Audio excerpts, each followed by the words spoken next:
का मैं हृदय पूर्वक मन पूर्वक स्वागत करता हूं, अभिनंदन करता हूं। इतनी अल सुबह सामान्यतः इतने पत्रकार एक साथ एकत्रित हो ऐसा होता नहीं, लेकिन आप सभी लोग भारतीय जनता पार्टी बाड़मेर शहर के बुलावे पर आज इस प्रेस वार्ता में उपस्थित आए। आप सबका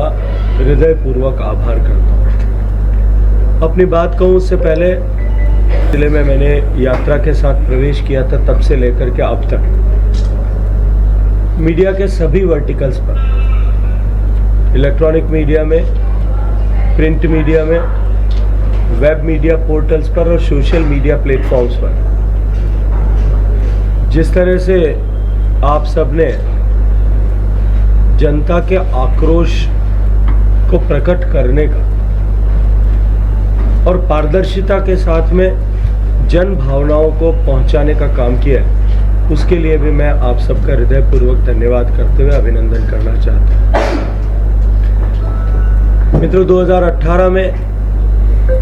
जब ये सरकार अस्तित्व में आई और सरकार बनने के साथ ही चुनाव का परिणाम आने के साथ ही जिस तरह का विग्रह कुर्सी को लेकर के, मुख्यमंत्री की कुर्सी को लेकर के इस सरकार के विभिन्न घटकों में था और वो किस्सा कुर्सी का खेल 4.5 साल तक जिस तरह से चलता रहा, उसके चलते हुए सरकार के मुखिया की प्राथमिकता गुड गवर्नेंस या सुशासन होने के बजाय कुर्सी पे बना रहना या कुर्सी को बचाए रखना ऐसा बन गई थी। और उसके चलते हुए जिस तरह से प्रदेश में अराजकता फैली, जिस तरह से प्रदेश में कुशासन रहा, कांग्रेस पार्टी के विधायकों ने जिस तरह से भ्रष्टाचार किया, मुझे लगता है कि बाड़मेर से ज़्यादा प्रासंगिक जगह इस बात की चर्चा करने की नहीं हो सकती। कानून व्यवस्था जिस तरह से तार-तार हुई, महिलाओं पर जिस तरह से अत्याचार राजस्थान में हुए, दलितों पर जिस तरह के अत्याचार राजस्थान में हुए, और इस सब के अतिरिक्त बहुसंख्यक समाज की मानसिकता को तोड़ने के लिए और उनको मानसिक रूप से कमजोर करने के उद्देश्य के साथ में जिस तरह से तुष्टीकरण का तांडव इस राजस्थान में हुआ, उसके चलते हुए जो सांप्रदायिक और अलगाववादी ताकतों के हौसले राजस्थान में बुलंद हुए, जिसकी परिणति कन्हैयालाल टेलर का सर तन से जुदा करने तक जाकर के और एक पायदान पर पहुंची। युवाओं का भविष्य अंधकारमय करने, किसानों के साथ वादा खिलाफी करके उनको आत्महत्या करने के लिए मजबूर करने, बिजली और पानी न दे सकने के कारण से किसान को आंदोलन करने और आंदोलन के नाम पर लाठी खाने के लिए मजबूर करने, पानी मांगने पर लाठी देने, बिजली मांगने पर लाठी देने, न्याय मांगने पर लाठी देने, पेपर लीक के खिलाफ जांच करने की मांग करने पर लाठी मारने, वीरांगनाओं का अपमान करने वाली इस सरकार के विरुद्ध भारतीय जनता पार्टी ने जन आक्रोश के आकलन के लिए प्रदेश भर में 1 लाख किलोमीटर की यात्रा गत वर्ष प्रारंभ करके की थी। और उस जन आक्रोश यात्रा में जिस तरह से जन भावना को समझकर भारतीय जनता पार्टी ने प्रभावी आंदोलन किए, 4.5 साल के कालखंड में भारतीय जनता पार्टी ने जिस तरह से एक सकारात्मक और ताकतवर विपक्ष की भूमिका का निर्वहन किया, सदन से लेकर के सड़क तक सरकार को निरंतर घेरने का काम किया। अब क्योंकि चुनाव मुहाने पर है और जो जनता के मन में आक्रोश है, उस आक्रोश को इस परिवर्तन का सूत्रधार बनाने के लिए भारतीय जनता पार्टी के प्रदेश नेतृत्व ने परिवर्तन संकल्प यात्रा प्रारंभ की है। प्रदेश के 4 कोनों से अलग अलग यात्राएं प्रारंभ हुई हैं। भगवान त्रिनेत्र गणेश के पावन स्थान सवाई माधोपुर से 2 तारीख को आदरणीय जेपी नड्डा जी के पावन उपस्थिति में, 3 तारीख को सुदूर वनांचल में डूंगरपुर में बेनेश्वर धाम से, 4 तारीख को सामाजिक समरसता के प्रणेता और लोक देवता बाबा रामदेव जी के पवित्र स्थान रामदेवरा से, और चौथी यात्रा कल 5 तारीख को पूर्वी राजस्थान में हनुमानगढ़ जिले में गोगामेड़ी पवित्र स्थान से प्रारंभ हुई। ये चारों यात्राएं 9000 किलोमीटर का दूरी तय करके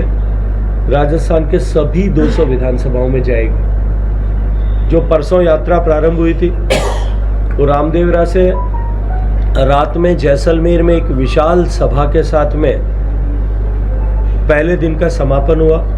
कल दूसरे दिन जैसलमेर से रवाना होकर के देवीकोट, फतेहगढ़, शिव और उसके बाद में भाड़का होते हुए रात को बाड़मेर पहुंची थी।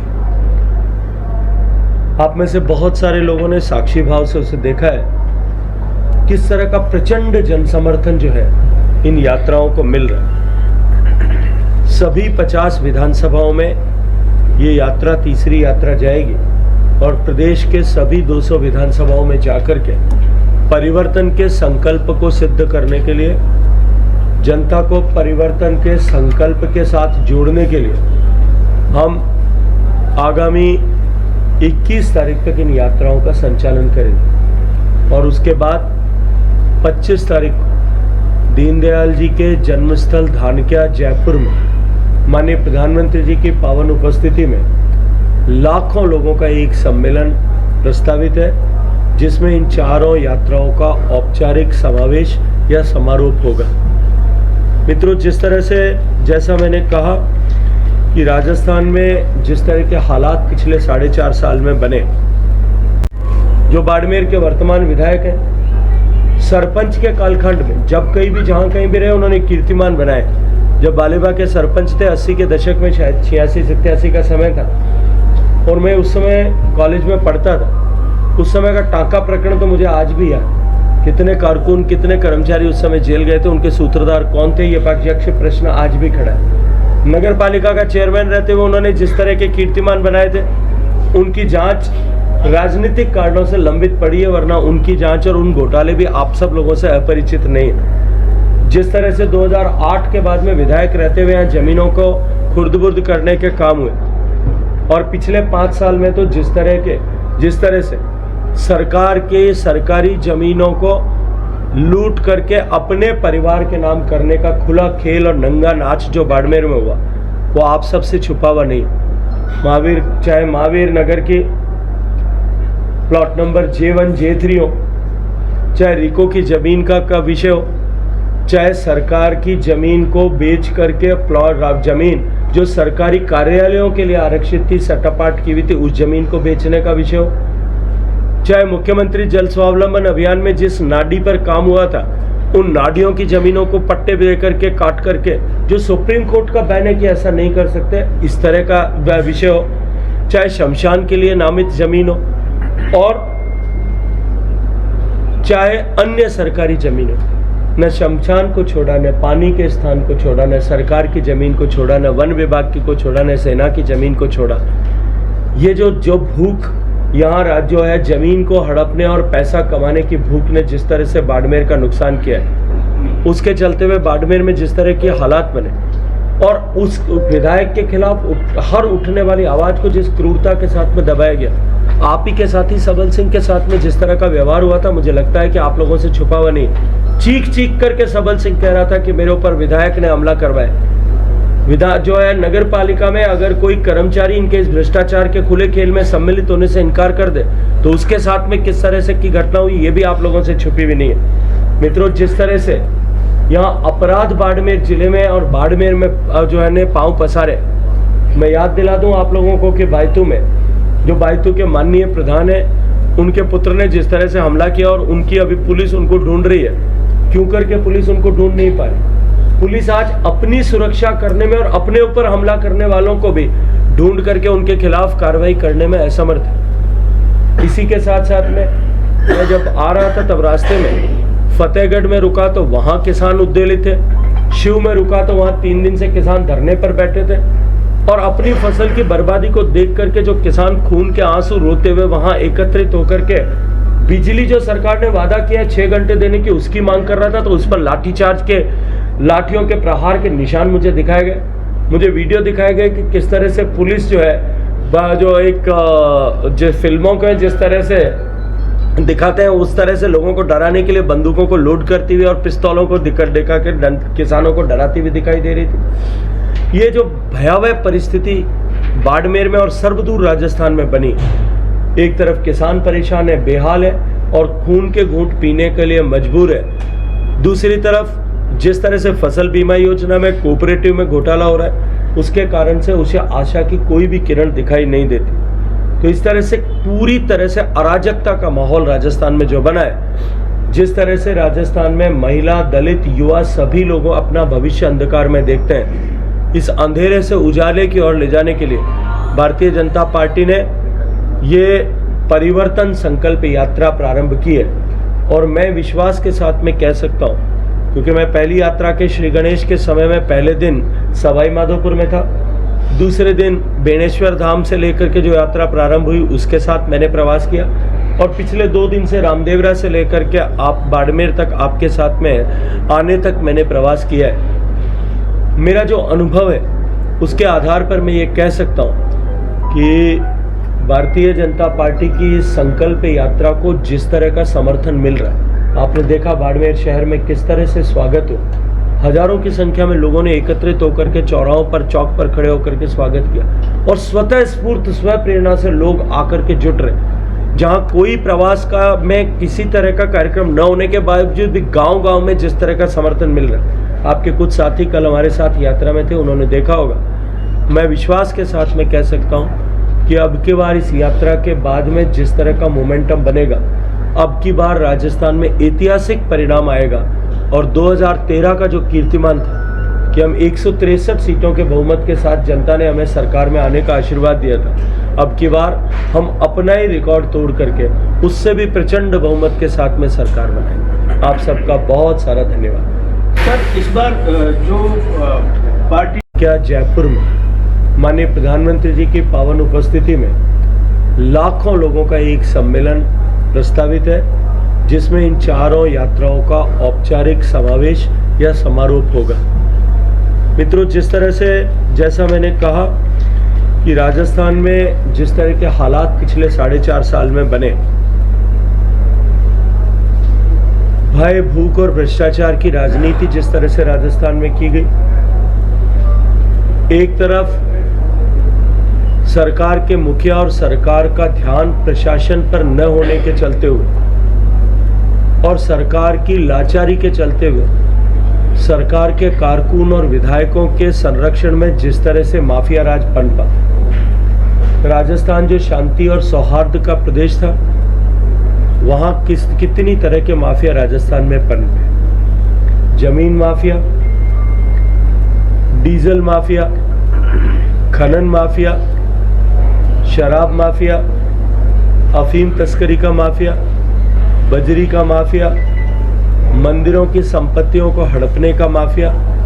अनेक तरह के माफिया इस राजस्थान में पनपे। गैंगवारों के चलते हुए राजस्थान में 7,500 से ज़्यादा निर्दोष लोगों की जान गई। 2 लाख से ज़्यादा महिलाओं के साथ में अत्याचार और अपमानजनक घटनाएं हुई। जिस राजस्थान की पहचान शौर्य, सम्मान और संस्कृति से थी, रानी पद्मिनी और रानी रंगा देवी के जौहर से थी, मीराबाई की भक्ति और करमाबाई के खींचड़े से थी, उस राजस्थान को देश की रेप कैपिटल बनाने का पाप इस तरह का अशोक गहलोत सरकार ने किया। आज प्रतिदिन 17 से लेकर के 19 एवरेज रेप के मुकदमे राजस्थान में होते हैं, लेकिन सरकार और सरकार के मुखिया इन विषयों को लेकर के जिस तरह के फौरी बयान देते, कभी ये कि क्योंकि मुकदमे ज़्यादा इसलिए होते हैं क्योंकि आधे से ज़्यादा 56% मुकदमे फेक होते हैं। पहला स्टेटमेंट मुख्यमंत्री जी ने दिल्ली में दिया था। फिर दूसरा, दिल्ली जाकर के उन्होंने स्टेटमेंट दिया कि राजस्थान में ये मुकदमे ज़्यादा इसलिए होते हैं कि राजस्थान के इन मुकदमों के पीछे घर परिवार के लोगों का, नाते रिश्तेदारों का ही हाथ होता है। फिर उसके बाद में उन्होंने एक फौरी तौर पर मुकदमा जो है बयान देते हुए कहा कि राजस्थान में मुकदमे ज़्यादा होते हैं इसलिए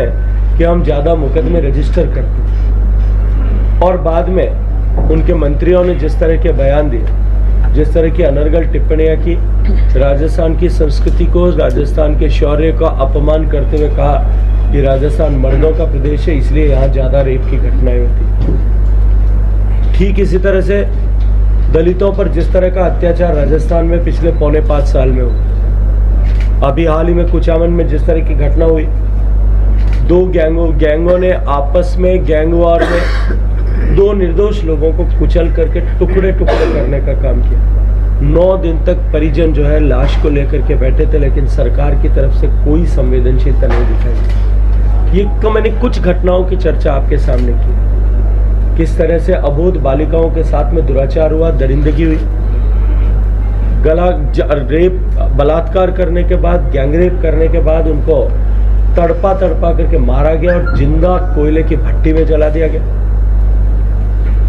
बच्ची के साथ में दरिंदगी करने के बाद में उसे गला दबा करके मारने की कोशिश करना, न मरने पर बंदूक से गोली मारना,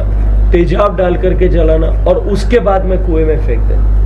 ऐसे विभत्स कांड राजस्थान में हुए। और इन सब के चलते हुए सरकार सो रही। और अब जब सरकार अपने अंतिम पड़ाव पर पहुंची, जब सरकार के केवल 1 या 2 महीने बचे, तब कभी सरकार किसानों की जमीनों का संरक्षण देने के लिए जमीन नीलाम न हो सकेगी इस तरह का कानून बनाने की बात करती।